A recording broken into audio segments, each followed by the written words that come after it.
Okay, good morning, all the students. Let's move on to our third lecture under this module 2.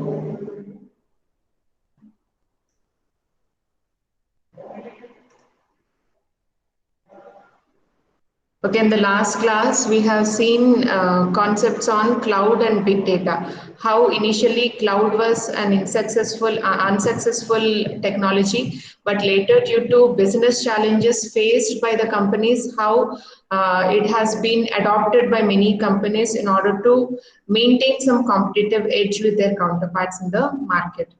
And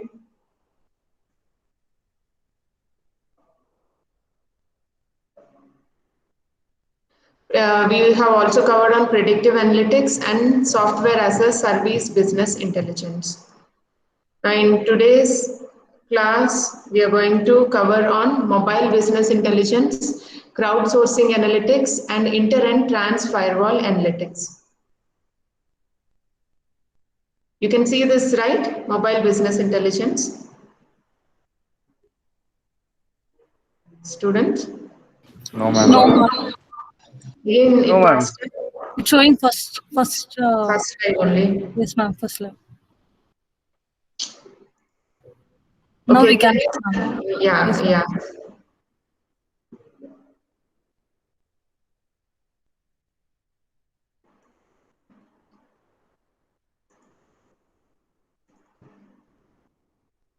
Now can you see? Yes, ma'am. Mobile slides are changing, or you can see it in a PPT version or a slideshow version. No, ma'am. PPT version we are seeing. Slideshow is not being presented, right? No, ma'am. Okay, some problem. Yeah, fine then. We'll continue with this. So in this mobile business what exactly is this mobile business intelligence? In this, mobile analytics involves measuring and analyzing data generated by mobile platforms such as mobile sites and mobile applications. So when we start using our mobile phones, we use various mobile platforms, say iOS for iPhones and Android for many other phones. We use different kinds of platforms, and also we use mobile sites, mobile apps in order to perform various tasks, right? So when such usage is analyzed, again businesses can draw some insights about the customer usage. Say if you are playing a game a lot many times in a particular day, or how much time you are engaged in playing a game, and in what mode of the game you are interested to play, whether it is a single mode or a double player mode, or you are interested to collaborate with your friends online to play the game. All your behaviors will be analyzed in order to improve your gaming experience by the companies, by the game designers, so that they can develop more engaging games in order to retain the customers and increase the number of downloads of the game, right? So that is how business analytics can be used. Even when you use your mobile sites to shop online, say when there are some sales launched by online shopping sites like Amazon or Flipkart, like Great Indian Sale or Big Bang Sale. In such cases, you can shop it not only at the comfort of home, but you can do it while traveling also, because mobile provides such flexibility. You can take your mobile while traveling in a metro, while traveling in a bus, while you can start shopping by going to those particular shopping sites, right? So your shopping behavior, your purchasing behavior can be analyzed not only when you shop through your desktop or laptops, but it can be done when you do it through your mobile phones also. It helps to track, measure, and understand how mobile users are interacting with mobile sites and mobile apps. Or 1 second, let me share the screen whether it works. Let us see, because I want to write something on the screen. Just tell me, Rashmi, if I share the entire screen, you can see. Yes, ma'am.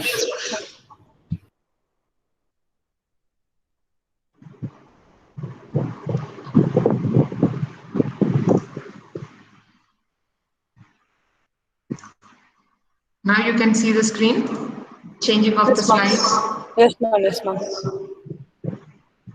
Now which slide can you see? Mobile business intelligence. Very good. And I'm writing something here, you can see? Yes, ma'am. Yes, ma'am. We are getting. Yeah, good. Okay, so this mobile analytics helps us to track, measure, and understand how mobile users are interacting with mobile sites and mobile apps. And business intelligence is in the pocket. We can treat that mobile business intelligence, we can consider that mobile business intelligence is in our pockets now, because we use our mobile phones to perform lots of tasks in our day-to-day life, right? In such cases, if customers' transactions with some mobile sites are analyzed properly, then they can draw some business intelligence out of it. They can draw some valid conclusions, or they can draw some valid information about the customer's behavior, right? So we can treat it as business intelligence in the pocket. And it is known for its simplicity and ease of use. So whenever you're traveling, also you're able to attend the lessons, right? You are able to attend your lectures. Initially, you have to sit in a classroom, and after some days, you have, if at all the classes are taken online, you have to sit with your laptops or desktops. But mobiles have increased the flexibility. It increased the simplicity and ease of use. Now, while traveling, also you are able to attend your lectures. Okay, so that is the ease in its usage, and it makes complicated actions easy to perform, and mobility they offer leads to broad-based adoption. Okay, so the complicated actions are very easy now to perform by using these mobiles, and mobility they offer leads to broad-based adoption. Not only students, not only employees, every person is now able to utilize this mobile to perform lots of transactions, to perform payments. Say when you go to a company and sorry, when you go to a mall, buy something, you try to pay it through Paytm. And you can see how the ease of use, even the vegetable vendors coming to our doorstep during the pandemic, they are also asking for the payment using only Paytm, because they wanted to avoid the touch points. So they bring the scan code, and by scanning that QR code, it is very easy to make the payments, right? So it has reached the grassroots level because of the ease of using this technology, this mobile technology. So this will have an immense impact on the business intelligence sector, right? So that enables many organizations to understand what the customer actually needs by analyzing his behavior with their mobile apps and sites. Now, iPad was the inflection point. Inflection point means turning point.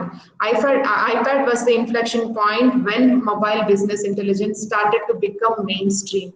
So when the business intelligence shifted its perception from the customer personally or physically to his usage of mobile. iPad is the inflection point there. Means iPad has a larger screen, and the ease of usage is better. The view is better when compared to mobile phones. So iPad is the turning point when mobile business intelligence started to become the mainstream, come to the mainstream usage. And customers started to focus on the mobile space in general and mobile applications in particular. So everything, every transaction, every action they do, or purchase they perform, or whatever transaction they do is done through mobile. So customers started to focus on this mobile space in general and mobile applications, mobile apps in particular. And advent of touch-driven devices. When these touch-driven devices came into picture, this usage has become even more easier, even more comfortable, right? With a single touch, you can make a payment, means see the ease of usage of it. Okay, so the technology increased the ease of use, and it also increased the prevalence of usage. Means more and more people started using it. So more and more people are coming under the umbrella of this analytics. Not only the rich people, but even the grassroots level people also can can be analyzed, their needs can be analyzed, the usage can be analyzed by using this mobile business intelligence. So advent of touch-driven devices made a phone sound much more like a software than being a phone. You can observe in the initial days when phone was introduced, it is used only for talking, right? Initially, to book a call to different state or to book a call to different country, it used to take nearly hours to establish the call. But nowadays, it has become very easy.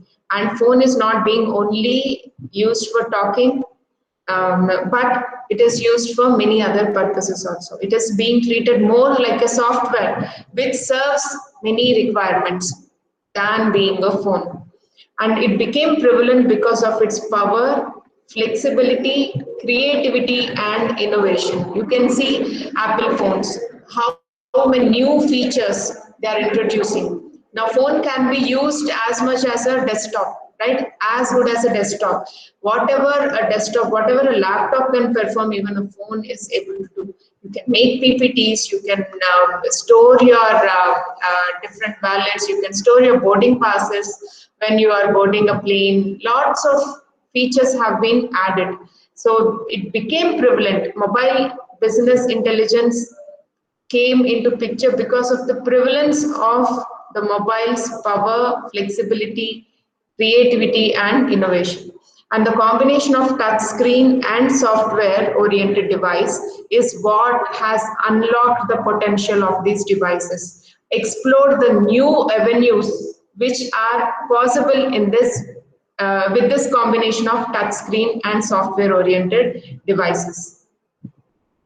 Now, another inflection point, another turning point for the industry is the development and deployment of mobile applications. Lots of mobile apps came into picture. You can see the Play Store.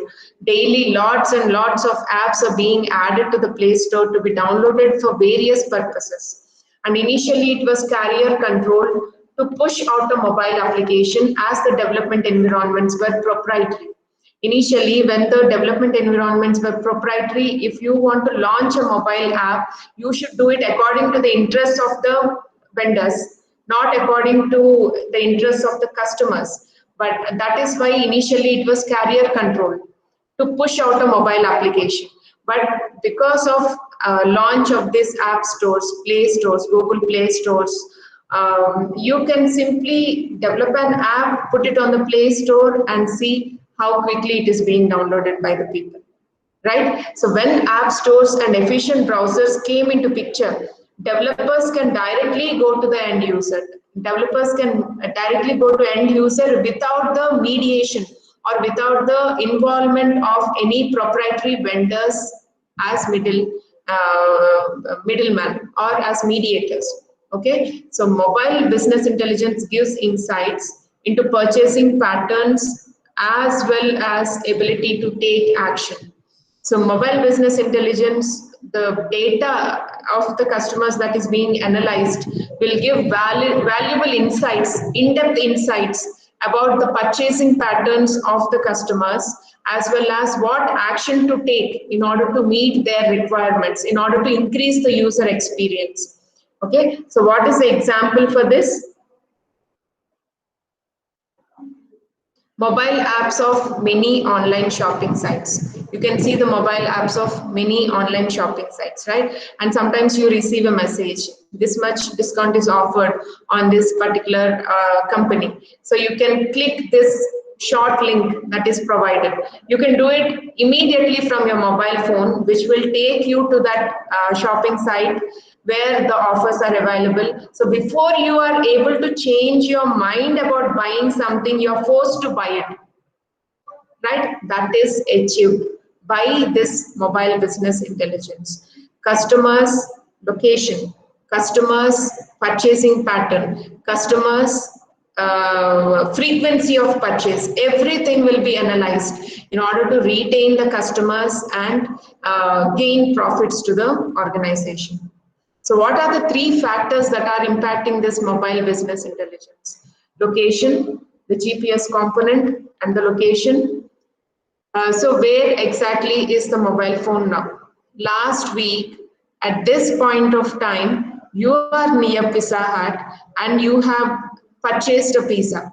Now this week also, if you are around the same location, immediately you'll get a message from Pizza Hut that you have discounts only for you. They also mention only for you. Because of your previous purchase, this offer is being addressed only for you, so that extra 10% discount can be availed by you if you eat pizza today also. That is how they attract the customers, by giving targeted advertisements, by analyzing the locations you move in particular time of a day, or in particular day of a week, or in particular week of a month. Okay, that is the extent of analysis. That is the depth of analysis that is being done. And pushing data to the device and interaction with it is made possible based on the information we get. Okay, so whenever you get some message, immediately you will be able to click on the link and go to that site, interact with the site to perform some transactions. And multimedia functionality allows the visualization to be more interactive, right? It has become more interactive now because of pop-up messages, or because of some interactive dashboards. You will be tempted to use that kind of features that are provided by the organizations. So when these are the three factors impacting the mobile business intelligence, what are the challenges? Whenever there are some advantages, we also have some challenges with it, right? So what are the three challenges with this mobile business intelligence? One is managing the standards. Standards have to be managed. When you are doing all the transactions, confidential transactions on mobile, safety is the main issue, right? So the safety standards should be very high, and data security also should be in place. So when you're making a payment to online shopping site by using your payment gateway, then your bank will send you an OTP, and using that OTP you can authorize your payment, right? So when that OTP is being given, when your bank card is being given, when that CVR number is being given, all this information have to be encrypted. When you're logging into your site and your wallet contains lot of money, then all your login details have to be properly encrypted. The safety standards should be properly in place so that the reputation or the goodwill of that organization will not be lost, right? So this managing standards is a very big challenge in this mobile business intelligence. And managing the security, the data you provide, you enter lots of data, right? Then what is the confidentiality of that data? What is the security that can be provided to the data? That also matters a lot.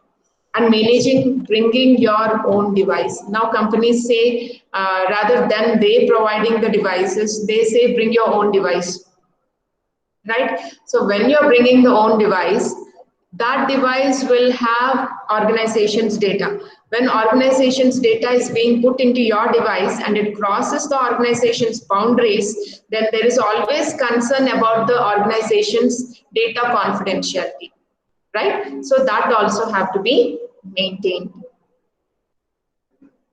Well, let us go to next topic. Crowdsourcing analytics. Very interesting topic.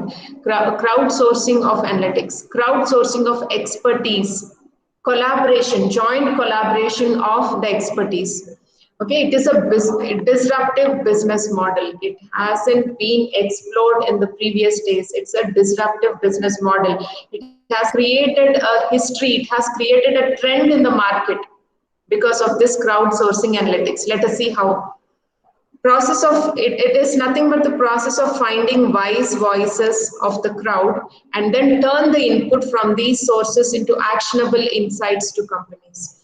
I'll give you an example for this. So when you go to a new place and you want to find out who is a reliable doctor in that place, or who is the doctor who treats well in that place, or which is a good grocery shop, or which is who is a reliable plumber, you try to inquire with many people, right? Not only with one person, but you take multiple opinions. That is called wise voices, wisdom of crowds. This is called as wisdom of crowds. You are trying to draw some wisdom from the information provided by the crowds. Okay, so this crowdsourcing analytics is also the process of finding wise voices of the crowd and then turn that inputs you receive from these sources into actionable insights to companies. And based on the wisdom you have gathered, you take some actionable or you take some decisions which can be put into action. And for this, we can quote the example of Netflix contest to create a new predictive model for recommending movies based on past user ratings.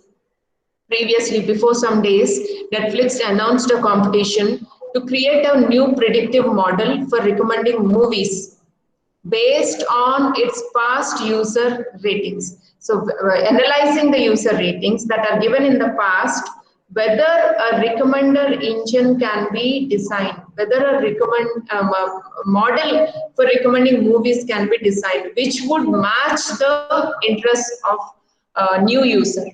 Okay, that is the competition that is announced. So what is the idea behind this? Is it that Netflix doesn't have employees who can work on this problem statement? No. It is that whenever it is announced as a competition, it will obtain the best of the solutions from the market.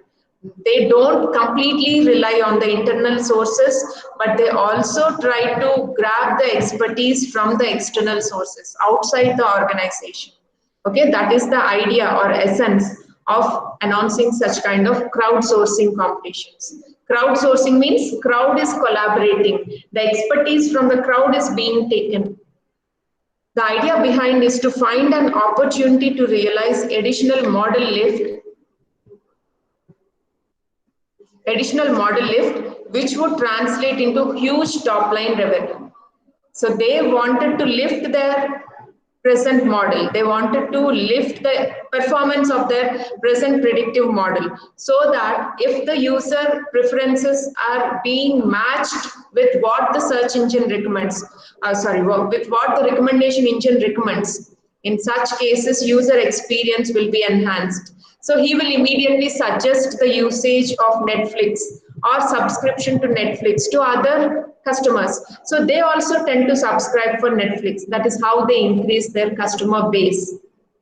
Right? That is the idea behind announcing such kinds of competitions. It is not that they don't have the human resource within the organization, but they wanted to gain immediate model uplift in order to increase their revenue.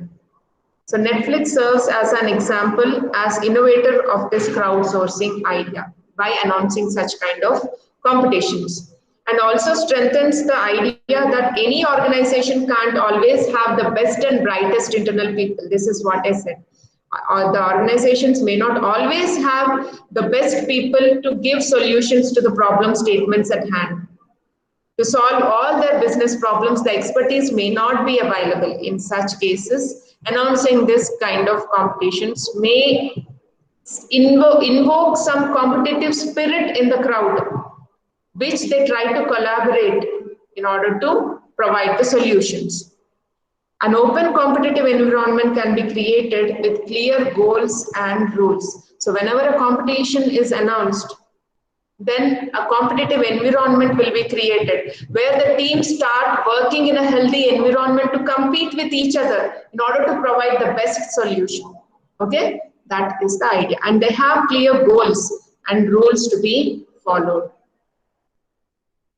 Now, crowdsourcing is a way to capitalize on the limited resources that can build algorithms and predictive models. The organization may have limited resources. In such cases, they are not able to employ high expertise people because they have to pay high salaries, but the organization still started. It may be started at a smaller scale. In such cases, they may not afford people having huge expertise. In such cases, they can announce this kind of crowdsourcing competitions with which they can get the solutions from the expertise. Right? So competitions usually trigger the passion to bring out the best in us or in any predictive modeler. So the best out of all the teams can be brought out due to this, because of this competitive environment. And another example is Australian firm Kaggle. which manages competition among the world's best data scientists. You can go to this Kaggle site, register to this Kaggle site, and you can see lots of kernels available. Kernels will give you how a problem statement have been addressed by the data scientists by using various data analysis methods, by using various machine learning algorithms. Okay, this Kaggle site will announce competitions. They'll give you a data set and they'll give you what has to be found out of that, what analysis has to be performed, and what should be found out of that data set. Now, teams will start working on it by signing some memorandum, terms and conditions, because when these sites give access to give access to organizations' data sets, those should be kept confidential, right? The data set should not be leaked anywhere else. It is only given, the license is only given to the third party. Means, say BSNL wants some data to be analyzed in India. In such cases, BSNL approaches this Kaggle firm, and this Kaggle firm will take the data set of BSNL, announces the competition by giving this data set to the competitors, but at the same time, competitors have to sign an agreement that they will keep this data set confidential. Means it will not go out of their scope. Okay, it will be with the data handler himself, right? In such way, the competitions will be taken up. Now, Kaggle converts the complex statistical problems and the data of corporations, the data sets given by the corporations, governments, and research laboratories like NASA, CERN, that are posted on its website by featuring cash prizes. Okay, so they convert complex statistical problems into some problem statements. Okay, and they give the data set along with the problem statement. They announce a competition on which the data scientists all over the world form into teams, and they start working on that problem statement in order to give their best solutions, out of which one solution will be declared as the winner, and that solution can be used by the company. Okay, so who are Kaggle's clients? Many startup companies and multinational companies like Ford Motor Company, government agencies like NASA. All these are clients of Kaggle. And this crowdsourcing analytics will provide a win-win scenario. What is a win-win scenario? It is beneficial for both the say parties who are involved in this contest. Say the government will give their data sets and will get best solutions from the market. So it is beneficial to the government agencies or the multinational companies who provide the data set for analysis. And at the same time, data scientists all over the world will get to work with data sets, real-time data sets, real-world data sets, which is otherwise not publicly available. So they can increase their data analytics skills by working on such kind of data sets provided in the competitions. Right? So it is a win-win scenario for both the parties involved in this kind of competitions. What are the types of crowdsourcing that are being used in the market? Crowd voting. Where do you find this crowd voting? Can any student give me an example? Where do you find this crowd voting?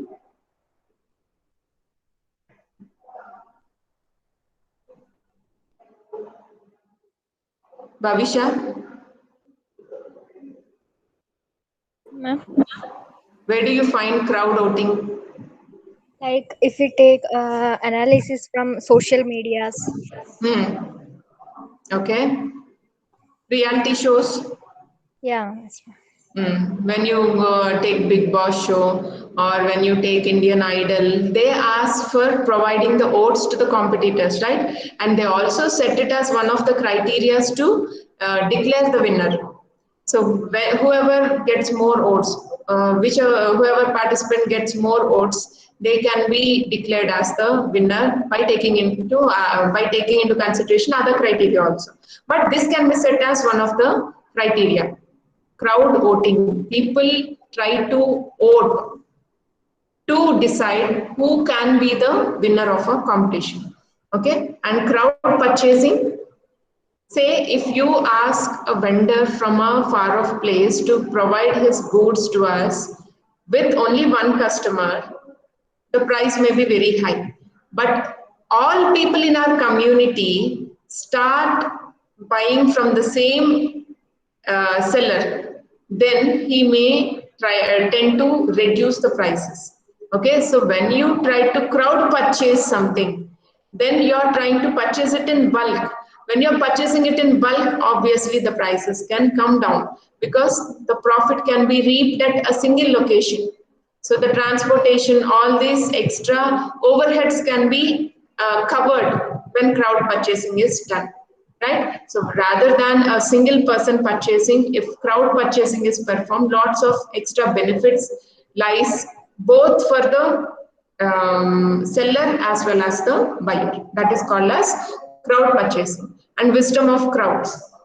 We see in social networks, say we have some roles in social networks like influencer. Okay, so whenever a person, say consider a social network like this, in which this person is having more links with other people in the network. In this case, he can be treated as an influencer. Why? Because he has a lot of connections on the network. Now, if a company want to introduce some product into the market, if they want to do digital marketing, in that case, they will show interest in locating this kind of influencers on social network, and they introduce their product to this influencer, who in turn, if he likes, he will suggest it to his people. Rather than introducing that product to this person who has only 2 links in this network, if it is introduced to this person, he can influence more number of people, right? That is the idea behind digital marketing. They try to use a person as a brand manager. They try to use a person for branding their product, which can quickly penetrate into the market by using his social network, by using his celebrity status in the social network. Okay, that is called as wisdom of crowds. And crowdfunding also. We see sites like Milap, Keto, charity sites, where they put some information about common people who want funding for solving their problems, who want funding for treatment, or who want funding for operations, right? Their details will be posted on the website, and people who are willing to donate to them, they can do it through these sites. They take some commission to maintain the website, but most of the money that is collected will be given to the people who are in need of it. Okay, this is called as crowdfunding. Also, you can see budding directors. They don't have much money to direct a film or to get a film into to get a movie into production. In such cases, they rely on crowdfunding. They just show their movie idea on Facebook so that they can attract funders who fund for making of the movie. And finally, when it is released into market, when the profits are gained, again the profit will be shared between the people who crowdfunded for that movie. That is called as crowdfunding. Okay, these are all examples of crowdsourcing. Crowdsourcing the oats, crowdsourcing the wisdom, crowdsourcing the funds, crowdsourcing the expertise, crowdsourcing the skills, right? This is called as crowdsourcing analytics. Okay, so what are the few examples for this? 99designs.com, which crowdsource graphic designs, and Agent Anything. This website generally puts undercover operations, which can be taken up by people who are interested to execute those undercover operations. And 33needs.com, which is again like Milap and Keto, which pose the problems of common man to get crowdfunding. Okay, these are all examples of crowdsourcing. Now the next important type of analytics is inter and trans firewall analytics. Inter means within the organization. Intra means among the organization. Trans means outside the purview of all these organizations. Okay, that is called as trans firewall analytics. Let's start from a simple explanation and then proceed further. Supply chains have evolved to connect multiple companies and enable them to collaborate to create enormous value to the end user. I have already given you an example. What is supply chain? Who are all involved in the supply chain? When a company wants to manufacture something, right from the raw material provider to the spare part manufacturer to the assembler of those spare parts and getting the finished goods and sending those finished goods into the market for the targeted customer, this entire chain of activities will form the supply chain, right from the raw material to the finished product introduced into the market. This forms the supply chain. Now, supply chains have evolved to connect multiple companies, not a single company, right? Multiple companies are involved in this supply chain, and it enables them to collaborate to create enormous value to the end customer. Only when they all collaborate together, a product can be completed, a product can be finished, right? So when these many companies are involved in supply chain, if at all those companies' data is analyzed properly, then supply chains can be optimized so that they can utilize less resources but increase the profits. Okay, so enterprises are beginning to collaborate on insights across the value chain, not only at a single point but across the value chain. Raw material provider, manufacturer, transportation, end market, at all these places the data is being analyzed. Enterprises are beginning to collaborate in order to draw insights across the value chain. One example we can take as healthcare industry. In healthcare industry, you can many enterprises will be involved. Say insurance provider. When claims are made to reimburse the money for the medicines purchased, then insurance companies will have details about what medicines are being used by their policy holders. Now that information can be shared with the pharmacists, and pharmacists can share that information with the drug manufacturers. So this is like a chain. So whenever drug manufacturers manufacture some drugs and give it to the pharmacists, what amount of quantity have to be maintained in the market, because medicines have very less shelf life. So the stock have to be maintained very appropriately so that they have to reduce the usage. They have to reduce the stock, but they have to maintain the appropriate stock in the warehouse.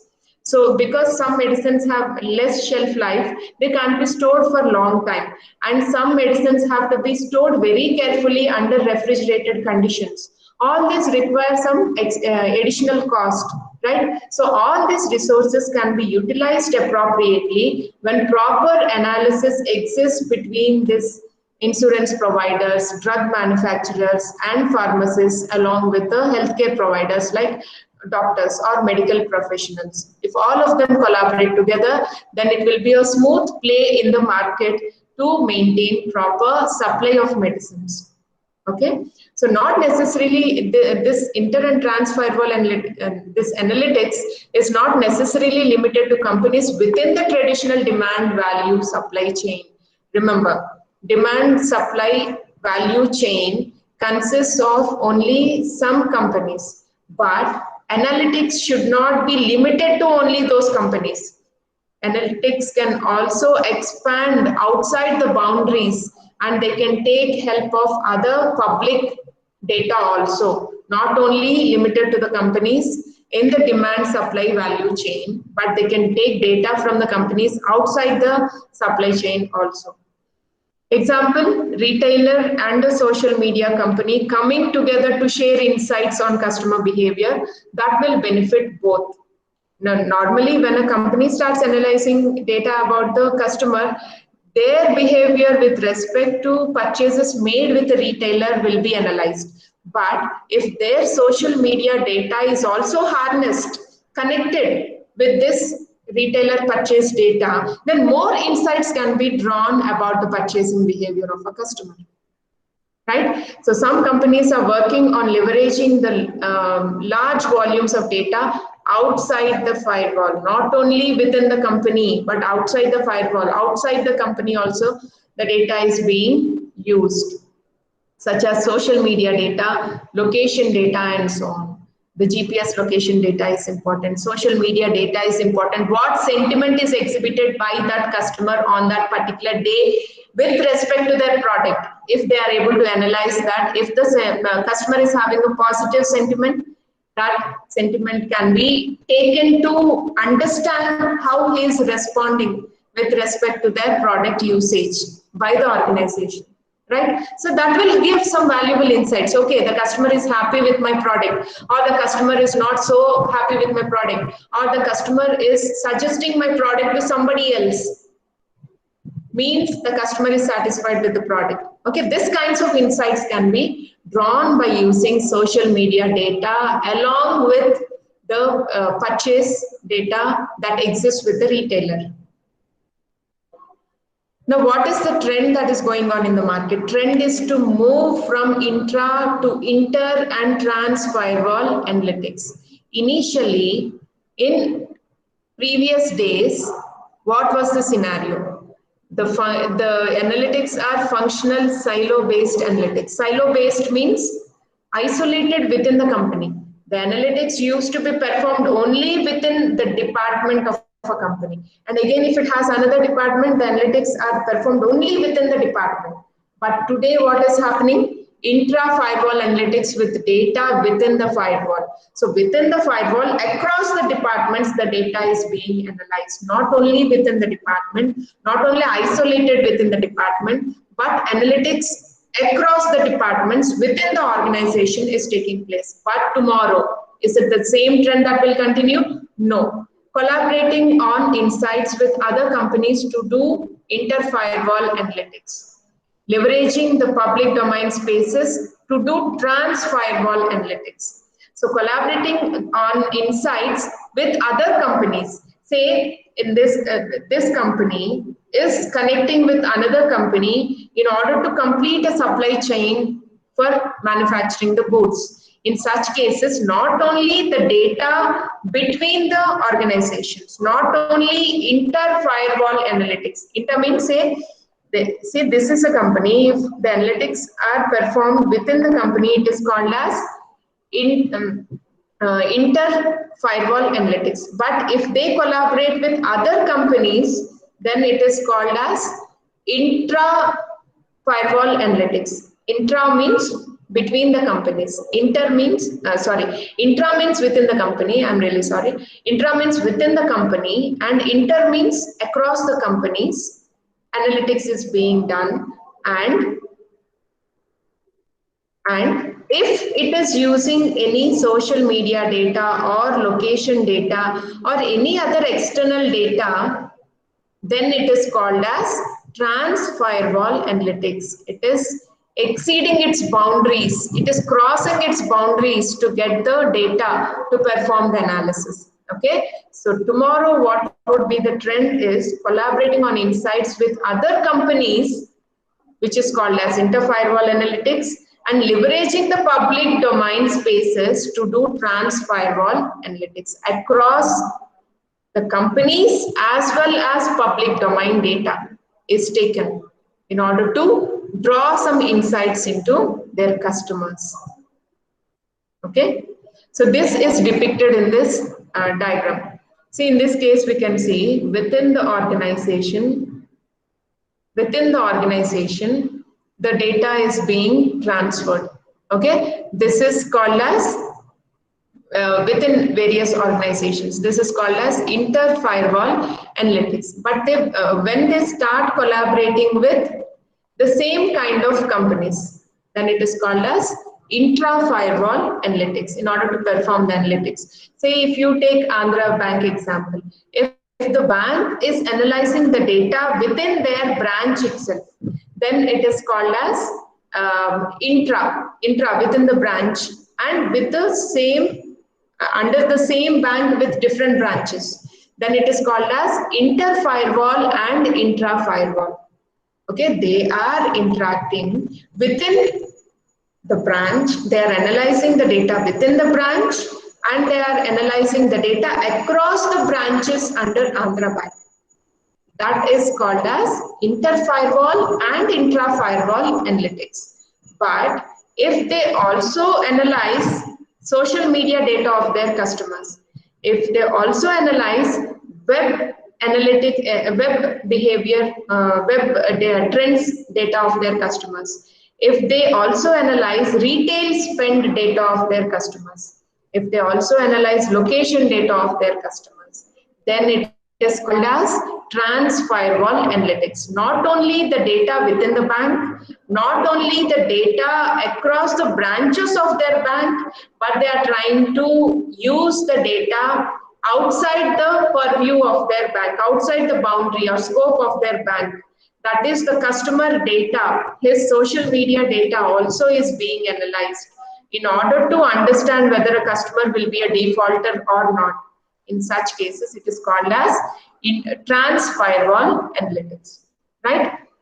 So did you see the trend shift from inter-firewall to intra-firewall to trans-firewall analytics? The trend has shifted in order to gain more and more insights, in order to gain in-depth insights about the customer. Okay, here another example is given. This trans-firewall analytics will provide disruptive value and efficiencies can be extracted by cooperating and exploring outside the boundaries of the firewall. For that, we can take the example of value chain here. As I said, health insurance provider, pharmacy, a pharmacist or a drug maker, all these collaborating together to draw customer healthcare insights, to answer questions like how does the consumer value his options, or how does a customer use a particular medicine, or how is the customer's reaction to a medicine, or how is the customer's reaction to the price of that medicine in the market. All this matters to optimize their value chain. Okay, for that inter-firewall analytics may be useful. And outside the value chain, if they want some data outside the value chain, this is a rare combination, right? Search engine plus the retailer. Search engine plus the retailer's data. If these two are combined, then behavioral insights and outcome can be drawn. How did the customer choose what they finally bought? What made the customer, what drove the customer in order to buy a particular product? What is his behavior pattern? What is his search pattern? What is his response to that product? Okay, that kind of insights can be drawn if you start analyzing data outside the value chain. Okay, and in trans-firewall analytics, internal data is no longer a strong differentiator or a game changer. Large volumes of data outside the firewall also have to be included in the analysis process. So new data explains previously unsolvable problems like consumer social interaction. How do their customer or consumer socially interact with other customers? So social feed data may be useful, clickstream data may be useful, and also how customer responds to elasticity in the price. Customer price elasticity means up to what extent the price of a product can be increased so that they need not lose the customers. So if the price is very high, the customers will move to a different brand. But up to what extent the price can be increased, what is the elasticity until which they don't lose any customers, until which they can increase the price so that they don't lose any customers. Okay, so price test data is useful for that. Competitive prices data is useful for that. Price test data is within the firewall, but competitive prices, they have to study not only their price effect, but also the effect of their competitors' price in the market in order to decide the price of their product. If your price of the product is very high when compared to the competitor's price, then obviously you'll lose a market share because you're not providing product at a reasonable cost, right? So that study of price elasticity also can be done very efficiently by this trans firewall analytics. What is the sensitivity to price changes in the presence of competitor pricing? Not only with respect to your product pricing, but in the market with respect to competitors, how should be the price of your product in order to retain in the market, in order to stabilize that product in the market. That is very important, and that can be done with trans firewall analytics. And also one more important thing we have to note here is whenever the analytics is moving from inter and intra firewall to trans firewall analytics, this high information to noise ratio will increase. INR, this is called as INR, information to noise ratio will increase. Because when you are gathering social data of the customers of a bank, it may have only some data that is relevant to the bank, and most of the data will be irrelevant to the interests of the bank. In such cases, the information that is required is less, and the noise, irrelevant data is more.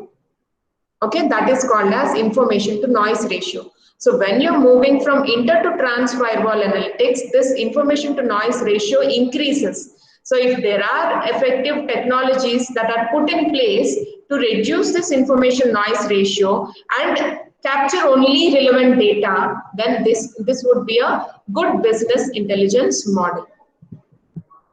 Now, what are the challenges with this trans firewall analytics? As one moves outside the firewall, as I said, information to noise ratio will increase because irrelevant data also starts coming. So you have to intelligently filter out what is the irrelevant information and what is the relevant information that can be used for analysis. And this gives rise to additional requirements on analytics methods and technology. That is why you have to put in place some additional requirements on this analytical methods and technology to filter out data that is highly relevant for your analysis process. And fear of collaboration due to competitive fear, data privacy concerns, and proprietary orientations that limit opportunities for cross-organizational learning and innovation. Sometimes the high-level organizations will fear to collaborate because the data may go outside the firewall of the organization. And data privacy concerns, data confidentiality concerns matter a lot here. And proprietary orientations. High-level authority may not be interested, may not be in favor of taking up such kind of trans firewall analytics. But when compared to the benefits they provide to the organization, these kinds of fears can be actually overlooked. They can be foregone. So by convincing the high-level authority, this kind of trans firewall analytics can be put in place. Though the transition to an inter and trans firewall analytics is not very easy, it would soon become a key weapon available for the decision scientists in order to increase the business, in order to meet the business challenges in the market, in order to stabilize themselves for any organization in the market. This kind of trans firewall analytics would be very much necessary in future. Okay, so the transition has to be done very smoothly, at the same time convincingly for the high-level management to take up such kind of trans firewall analytics. Now, this is how we conclude this second module. So let's paraphrase what we have studied so far. In the first lecture, we have seen Hadoop's parallel world, and how Hadoop is used as an open source platform in order to meet the requirements of voluminous data storage and processing large volumes of data, and what are the components of Hadoop, MapReduce, and HDFS, the important components of Hadoop to perform data storage and processing, and how open source technologies have created a new trend in the market by bringing into picture the collaboration by large programming resources and cloud and big data, predictive analytics, software as a service business intelligence, and today we have covered mobile business intelligence, crowdsourcing analytics, by taking the examples of Netflix and Kaggle, and inter and trans firewall analytics. How shifting from inter and intra firewall analytics to trans firewall analytics would help any organization to gain more insights about their customers and gain a stable place in the market. I would like you to answer some of these questions, students, very quickly, because it's already 11:50. What are the two important components of Hadoop? Any of you can answer. Students, make it quick. What are the two important components of Hadoop?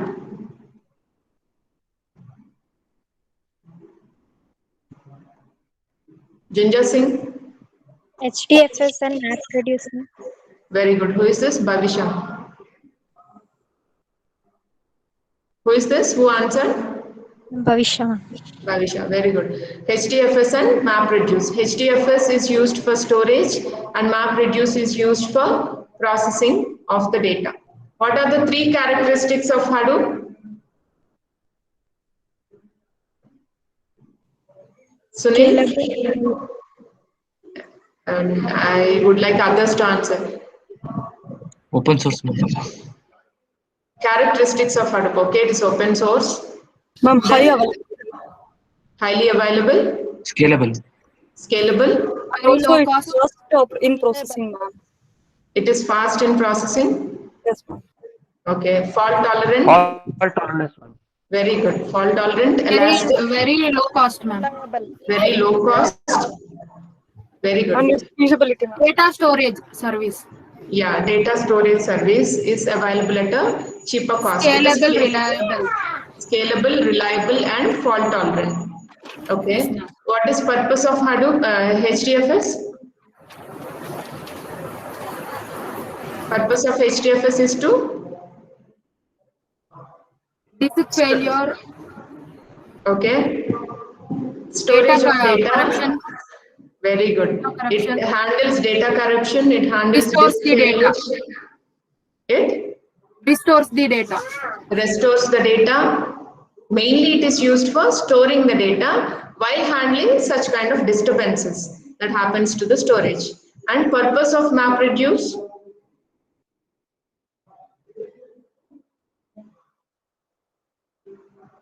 Purpose of MapReduce?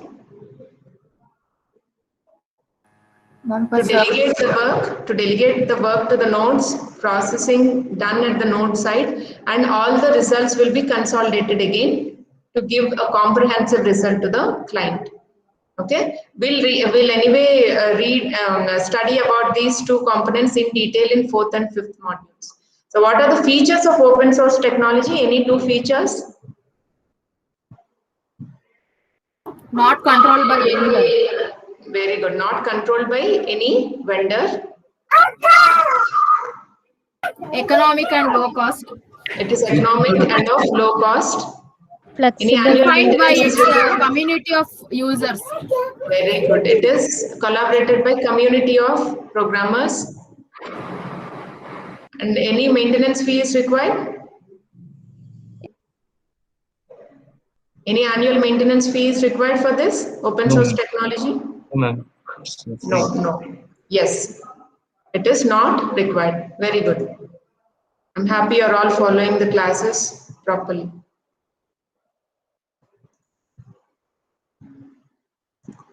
So any doubts still here? Students? No, ma'am. Okay.